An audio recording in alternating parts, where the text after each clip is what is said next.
Alright, we're ready to start Newton's Laws, section 3.2. Alright, so you should be investigating a lot about Sir Isaac Newton and about things that he rather did, or just general information about him with his, fun little projects that you're doing. But just some general things that I have about him, some vague information. Sir Isaac Newton was around from 1642 to 1727. He was a British scientist, and basically he stated the rules that describe the effects of the forces on the motion of objects. He is, of course, the one that has given us the Newton's laws of motion. So he's a very big name in physics. So we're going to start off with the first law that states that an object in motion basically stays in motion until something basically stops it. So it's stated right here. It states that an object moving at a constant velocity keeps moving at that velocity unless an unbalanced force acts upon it. Or you can also state it that an object at rest stays at rest until an unbalanced force acts upon it. So something's not going to move unless you move it. Okay. Now, this is important right here. It's also called the law of inertia, and we'll talk about what inertia is here in just a few.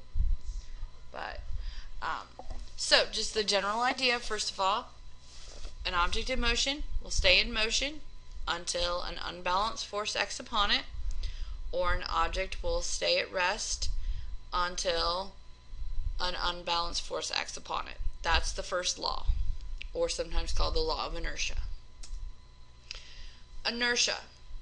Inertia is just the tendency of an object to resist any change in motion. So an object's going to keep moving until you change where it's going.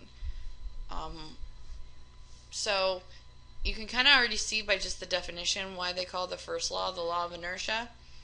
So if an object is moving, it's going to have uniform motion, which means that it's going to keep moving in that direction. It'll keep moving at the same speed in the same direction until something basically stops it, an unbalanced force stops it. That's what inertia says. If an object is at rest, it'll tend to stay at rest. Its velocity is 0 unless a force makes it move. That's what inertia says. Inertia is related to an object's mass. The greater the mass an object has, the greater the inertia. I think about it this way: if you're out on the football field and you have this huge, massive football player and he is running for the goal line, he has lots of inertia. It's going to take a very large unbalanced force to get him to resist the change in his motion.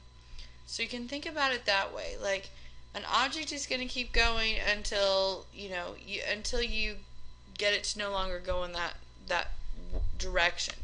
It's just like in the morning. You're going to stay in bed until something really motivates you to get out of bed, whether it be the threatening of your parents that, if you don't get out of bed, there's going to be serious punishment, or the threatening of the school that they're going to kick you out because, you have too many tardies, or whatever the consequence that scares you enough to, get you out of bed. That's inertia right there. An object at rest, you being rest, is going to stay at rest until an unbalanced force, being whatever that consequence is, it's going to make you move. That's inertia. So, there's the first law. Now we're ready for the second law. The second law shows the relationship between force, mass, and acceleration. If somebody ever asks me what is basically the second law, all I do is I write this down right here. F equals ma. That's what I tell them. Right here. They say, what's Newton's second law? F equals ma. Because it's the relationship between force, mass, and acceleration. That's all it is. So, force again is in newtons. Mass, kilograms. Acceleration, meters per second squared. Now wait a minute. Force, newtons, kilograms, meters per second squared. if you go back and look at the first video, or obviously just go back and look at your notes, you'll notice that these are the same exact units for this equation right here. And it's because it is. Remember, weight is a force.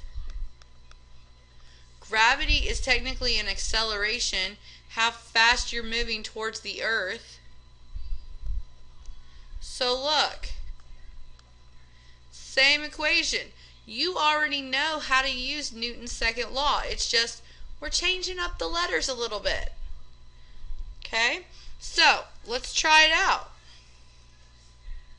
So we have F equals ma, where you have F, you have M, you have A. Okay. So the net force on a dragster with a mass of 900 kilograms, if its acceleration is 32 meters per second squared. Alright, so 900 kilograms. So 900 kilograms, their mass is 900. It's going at an acceleration of 32. What's the force? So this is an example of a straight multiplication problem. And remember, your force, when you work it out, is going to be in newtons. So F equals 900 times 32. So F is equal to, take my handy dandy calculator here, because that's a little bit bigger number than what I can do in my head. 900 times 32, and I get 28,800. And remember, it's a force, so it's newtons. So that's how much force it would take to get that dragster off the line at that speed with that mass. Or I guess not that speed, but that acceleration. You get the point. Okay? Alright. Let's try another one. Solving most likely for a different variable. F, M, A. Alright, so let's see. The mass of a helicopter is 4,500 kilograms. And the net force on it is 18,000 newtons. What is the helicopter's acceleration? Alright, so we have 4,500 kilograms. So kilograms would obviously be the mass. Now they say net force. If they're talking about net force, all they're doing is talking about the force, and they tell you that that's 18,000 newtons, or hopefully the newton part would key you off that that's the force. So 18,000 is your force. What's A? Well, 18,000 equals 4,500 A. Divide each side. Divide each side. Goodbye there. So again, take your handy dandy calculator and go, okay, 18,000 divided by 4,500, and you get 4.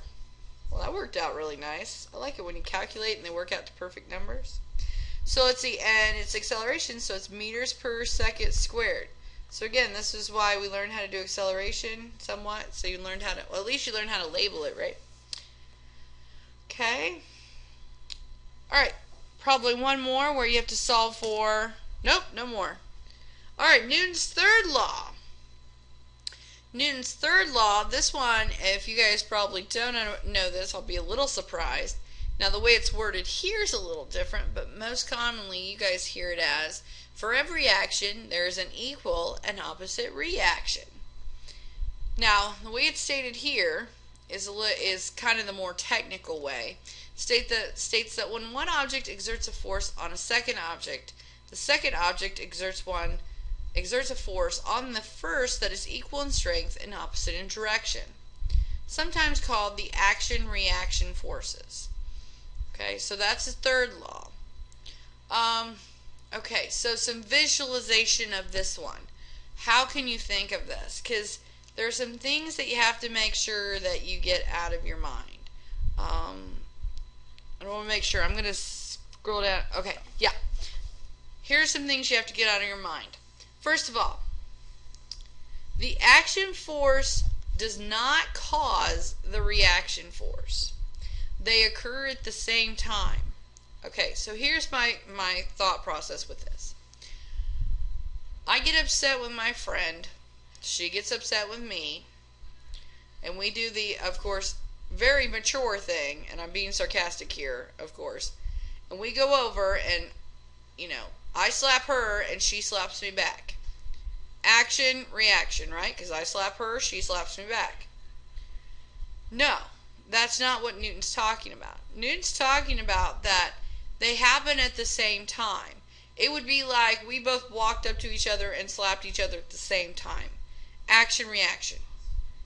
Which doesn't quite make sense in that scenario, but I thought the whole slapping thing kind of made sense as far as, what a not good example would be.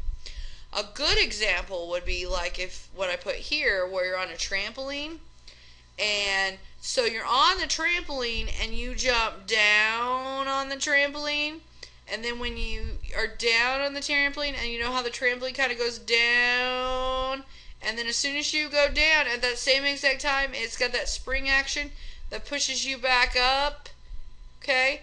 That moment right there where you're pushing down and the spring is pushing back up, that's an example of an action-reaction force happening. They're happening at the same time. You're going down and the spring loaded is coming back, happening at the same time. The other thing is, too, is that the third law happens on action-reaction forces act on different objects, just to make sure that you're clear on that. So you push down on the trampoline pushes back up on you. Again, I like to use the silly examples, just because I think you get a visualization and it makes you laugh. Like the whole slapping example, if that did work, it's not like I go and slap my friend and then I slap myself. That's not action reaction, right? That doesn't even make sense. Okay? So just keep that in mind that, it has to be one thing has to act on one and then it reacts on the other. Okay. And then keep in mind that even though the forces are equal, they're not balanced. So, and that's because they're acting on different objects. And I put an example down here of a student pushing a box. So if you have, like earlier in the chapter we had two students pushing a box. And we said that if they're pushing it, one way and the other one's pushing it this way, that they balance each other out because they're both the same length, or at least the arrows should be the same length. So they balance each other out, and so the net force is 0 because they're the same length. Well, with action-reaction forces, if we take, like, for example, the trampoline with, the little person jumping on the trampoline, okay? So I'm pushing down on the trampoline, but the trampoline is pushing back up. Now, notice that we're doing, each thing is doing something. Like this is the trampoline, and this is me. Whereas both of these are on the box over here. In order for this to be net, these both have to be on the same object. Like it has to be box plus box. You can't add, like, the whole apples and oranges type of thing. You probably heard that a lot. It's the same thing here. I can't add me and the trampoline in order to get them together. Okay? So just keep that in mind, that in order for them to be, balance each other out, equal each other out. Sorry, that's my daughter. Just say hi again. Hi.